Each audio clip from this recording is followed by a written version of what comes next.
ሰላም የዲጂታል ቴክ ኢንፎ ቤተሰቦች እንዴት አላችሁ? እንዴት ቆያችሁ? ከባለፉት ቪዲዮዎች ብዙ ትምህርት እንዳገኛችሁ ተስፋ አደርጋለሁ። በዛሬው ዕለት የምንዳስሰው ርዕስ ደግሞ የሁላችንም ህይወት እየቀየረ ያለው ወደፊትም ደግሞ የሰው ልጆች አቅጣጫ የሚወስን ታላቅ ጉዳይ ነው። እሱም ዲጂታል ቴክኖሎጂ ይባላል። በዛሬው ቪዲዮ ውስጥ በዋናነት የምንዳስሳቸው 3 ነጥቦች አሉ። አንደኛ የዲጂታል ቴክኖሎጂ ታሪካዊ አጀማመር እንዴት መጣ፣ ከየት ተነሳ የሚለው እናያለን። ሁለተኛ ከመጀመሪያው ግዙፍ ኮምፒውተር የምንላቸው እስከ ዛሬ እጃችን የሚንቀሳቀሱ ስማርት ስልኮች የነበረውን ጉዞ እንዳስሳለን። በመጨረሻ ወይም በሶስተኛ ደረጃ የምናየው ደግሞ በአሁኑ ሰዓት ዲጂታል ቴክኖሎጂ ለምን በከፍተኛ ሁኔታ አስፈለገን የሚሉትን ነጥቦች በዝርዝር እናያለን። እስከ መጨረሻው አብራችሁ ይቆዩ። ለቻናሉ አዲስ ከሆናችሁ ላይክ እና ሰብ በማድረግ ተቀላቀሉኝ። ወደ ዋናው ጉዳይ እናልፋለን። እሺ፣ የመጀመሪያው የዲጂታል ቴክኖሎጂ አጀማመር እናያለን ማለት ነው። መጀመሪያ ዲጂታል የሚለው ምንድን ነው ከሚለው ከቃሉ እንነሳለን። ዲጂታል የሚለው ቃል የመጣው ዲጂት ወይም ደግሞ ቁጥር ከሚለው ቃል ነው። ይህም መረጃዎችን በዜሮ እና በአንድ ቁጥሮች መወከል ማለት ነው። ይህንን ለመግለጽ ያክል የምንጠቀማቸው መሳሪያዎች እነ ላፕቶፕ፣ ኮምፒውተር፣ ሌሎች ማናነት እነዚህ ኤሌክትሮኒክስ ዲቫይሶች በአጠቃላይ መረጃን የሚወክሉት ለማስተላለፍም ስንጽፍም እኛ ባናያቸውም ግን በውስጥ ምንድነው መረጃን የሚወክሉበት በአንድና በዜሮ ነው። ስለዚህ ዲጂታል ማለት ዲጂት ነው። እነዚህን ደግሞ መረጃን በዜሮና በአንድ መወከል ነው። ይህንን በግልጽ ወደፊት በደንብ ቪዲዮ እሰራበታለሁ፣ በሱ እንመጣለን። ለምሳሌ የመጀመሪያውን የቀደሙት ኮምፒውተር ዘመን ማየት እንችላለን። የዲጂታል ቴክኖሎጂ ታሪክ የሚጀምረው በ1940ዎቹ አካባቢ ነው። የመጀመሪያው ዲጂታል ኮምፒውተር የሚባለው ደግሞ ኢኒያክ የተባለ ሲሆን መጠኑም አንድ ሙሉ ክፍል የሚይዝ ግዙፍ ማሽን ነው። አስባችሁታል? አንድ ኮምፒውተር ዛሬ በእጃችን የምናንቀሳቀሰው ያ የመጀመሪያው ምንድነው ትልቅ ሩም ቤትን የሚያክል የማይንቀሳቀስ ነበር። ያኔው ኮምፒውተሩ ደግሞ ለተወሳሰብ የሂሳብ ስሌቶች እንጂ ለግል አገልግሎት አይውልም ነው። ዛሬ አሁን ኮምፒውተር ላፕቶፕን ለብዙ ዘርፈ ብዙ ነገር እንጠቀመዋለን። ያኔ ግን እንዳሁኑም እንደምንጠቀመው አገልግሎት አይሰጥም ነበር። በቃ ለሂሳባዊ ነገሮች ነበረ። ሁለተኛው ትራንዚስተሮች እና ማይክሮቺፖች ናቸው። እንደ አውሮፓውያን አቆጣጠር በ1950ዎቹ እና 60ዎቹ ትራንዚስተሮች መፈጠር ቴክኖሎጂን የበለጠ ቀየሩት ማለት ነው። አሁን የምናየው ውጤት እንዲመጣ ትልቅ አስተዋጽኦ አለው። ግዙፍ ማሽን የነበራቸው እነዚህ ግዙፍ መጠን የነበራቸው ምንድነው አንደኛ እየቀነሰ መጣ። ፍጥነታቸው በጣም ደካማ ነበር። ፍጥነታቸው ደግሞ እየጨመረ መጣ ማለት ነው። ይህ ጉዞ እንደ አውሮፓውያን አቆጣጠር በ1970ዎቹ የመጀመሪያው የማይክሮ ፕሮሰሰር ኢንቴል 4004 እንዲፈጠር ምክንያት ሆነ ማለት ነው። ሌላው የግል ኮምፒውተር ወይም ደግሞ እነዚህ ፐርሰናል ኮምፒውተር የምንላቸው መፈጠር ነው። አሁን ላፕቶፕ ምናምን የምንላቸው እነዚህ አይፓድ፣ የተለያዩ ቀለል ያሉ ቴክኖሎጂ በእጃችን በየዕለቱ የምንጠቀማቸው ናቸው። በ1980ዎቹ እንደ አፕል እና ማይክሮሶፍት ያሉ ኩባንያዎች ምንድነው ኮምፒውተሮችን ምንድነው ወደ እያንዳንዱ ቤት እንዲመጣ አደረጉት ማለት ነው። ዛሬ ሁላችንም ገዝተን እንጠቀማቸዋለን። ይህ ደግሞ ለዲጂታል ቴክኖሎጂ ማለት አብዮት ትልቁ መተላለፊያ ድልድይ ነበረ። ሌላው የኢንተርኔት እና የስማርት መሳሪያዎች መፈጠር ነው። ዲጂታል ቴክኖሎጂ ወደ ላቀ ደረጃ ያሸጋገረው ትልቁ ክስተት እንግዲህ የኢንተርኔት መፈጠር ነው። የኢንተርኔት መምጣት በ1990ዎቹ ማለት ነው። ኢንተርኔት ለሕዝብ ክፍት መሆኑ መረጃን በሰከንዶች ውስጥ ከዓለም ጫፍ እስከ ዓለም ጫፍ ለማዳረስ አስቻለ። ኢሜይል፣ ድረገጾች የሰው ልጅ ዋነኛ መገናኛ ዘዴዎች ሆኑ።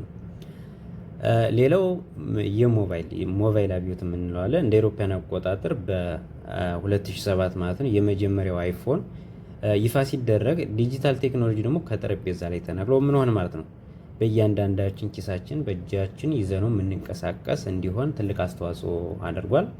ዛሬ የምንጠቀምባቸው አፕሊኬሽኖች፣ ማህበራዊ ሚዲያዎች በሙሉ የዚህ ውጤቶች ናቸው።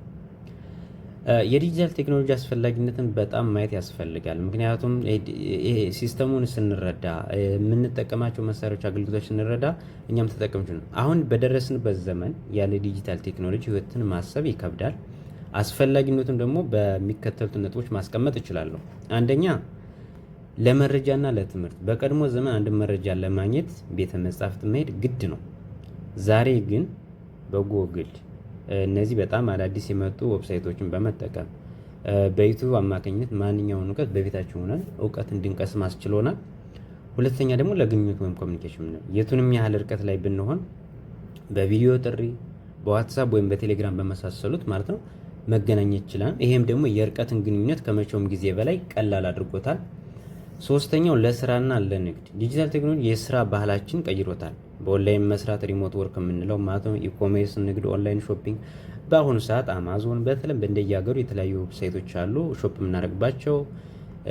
ባንክ አገልግሎት፣ በስልክ ትራንዛክሽን ማድረግ፣ ገንዘብ መቀበል፣ ገንዘብ መላክ የመሳሰሉትን ነገሮች የኑሯችን አካል ሆነዋል። አራተኛው ደግሞ ለፈጠራና ለመዝናኛ ለመንካት ፊልሞች፣ ድራማዎች፣ ሙዚቃዎች እንደ ዩቲዩብ ያሉ የይዘት መፍጠሪያ መንገዶች ለብዙዎች አዲስ የስራ እድል የገቢ ምንጭ ሆነዋል ማለት ነው። በአሁኑ ሰዓት ሰው በቲክቶክ ይሰራል፣ በዩቲዩብ ይሰራል። ሌሎች ደግሞ እንዲህ ራሳቸውን የቻሉ በጣም የቢዝነስ አማራጮች ደግሞ የስራ እድሎች አሉ ማለት ነው። እነዚህን በመጠቀም ሰው በየዕለቱ በእያንዳንዱ ደቂቃ ህይወቱን እንዲያቀል በጣም ትልቅ አስተዋጽኦ አድርገውለታል። ሌላው እንደ ማጠቃለያ ምንድነው እና የወደፊት እይታዎችን እኛ እስከዚህ ጋር ምን ማድረግ አለብን የሚለውን በተወሰነ ማየት እንችላለን። ዲጂታል ቴክኖሎጂ እንግዲህ ከዜሮ እና አንድ ቁጥሮችን ተነስቶ ዛሬ ሰው ሰራሽ አስተውሎት ያለው ወይም ደግሞ አርቲፊሻል ኢንቴሊጀንስ ላይ ደርሷል። ወደፊትም ደግሞ ህይወታችን ይበልጥ ቀላል እንደሚያደርገው ምንም ጥርጥር የለንም። ነገር ግን ቴክኖሎጂው ጥቅሙን እንዲበልጥልን እኛ ደግሞ አጠቃቀም ማወቅ አለብን። እንግዲህ ሁላችንም ሞባይል አለን፣ ላፕቶፕ አለን። በአጠቃላይ እነዚህ ዲጂታል ኤሌክትሮኒክስ የምንላቸው ሁላችን በእጃችን ላይ አለ። አንደኛ የያዝናቸው መሳሪያዎች አጠቃቀም በደንብ ማወቅ ያስፈልጋል። ውስጣቸው ላይ ምን ምን አገልግሎት እንደሚሰጡ ማወቅ ያስፈልጋል። እነሱን ተጠቅመን ምን መፍጠር ምን ማድረግ የሚችለውን ነገር በአግባቡ መጠቀም ስንችል የምንጠቀማቸው እጃችን ላይ ያሉ መሳሪያዎችን አጠቃቅማቸው ለምን ዓላማ እንደተፈጠረ እነሱን ተጠቅመን እንዴት የዕለት ተዕለት ስራችን ማቅለል፣ ችግሮችን መፍታት፣ እነዚህን ጥቅሞች በአግባቡ ከተረዳን ማለት ነው እኛም ለዚህ ለዲጂታሉ ዓለም ምክንያቱም አሁን ሁሉም የዲጂታል ዓለም ነው እየተባለ ነው ያለው ከዚህ ጋር ማስኬድ አለብን። ስለዚህ በየቀኑ ለሚፈጠሩት ነገሮች ከዛ ጋር እኛንም አብዴት እያደረግን እውቀት እየቀሰም ምክንያቱም ጊዜያችንን አላግባብ የሚያባክኑ ነገሮች ወደዚህ ትኩረታችን እየሰበሰብ እውቀት እያገኘን ስራዎችን እየሰራን እንዲሁም ደግሞ የገቢ ምንጭ የሚያስችሉ ነገር ደግሞ እየሰራን ማየት ያስፈልጋል ማለት ነው።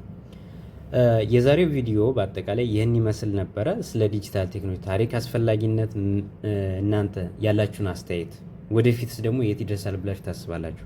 ሀሳባችሁን በኮሜንት መስጫው ላይ አጋሩኝ። ስለከታተላችሁኝ አመሰግናለሁ። በአጠቃላይ ወደፊት ደግሞ እያንዳንዱን ቴክኖሎጂ ምን ምን እያነሳን ለዛ ምን አይነት እውቀት ያስፈልገናል፣ ምን አይነት እውቀቶችን ማግኘት እንደምንችል ማለት ነው ዝርዝር ሀሳቦችን በእያንዳንዱ እመጣለሁ። በሌላ ቪዲዮ እስከምንገናኝ መልካም ተመኘውላችሁ። ቸር ቆዩልኝ።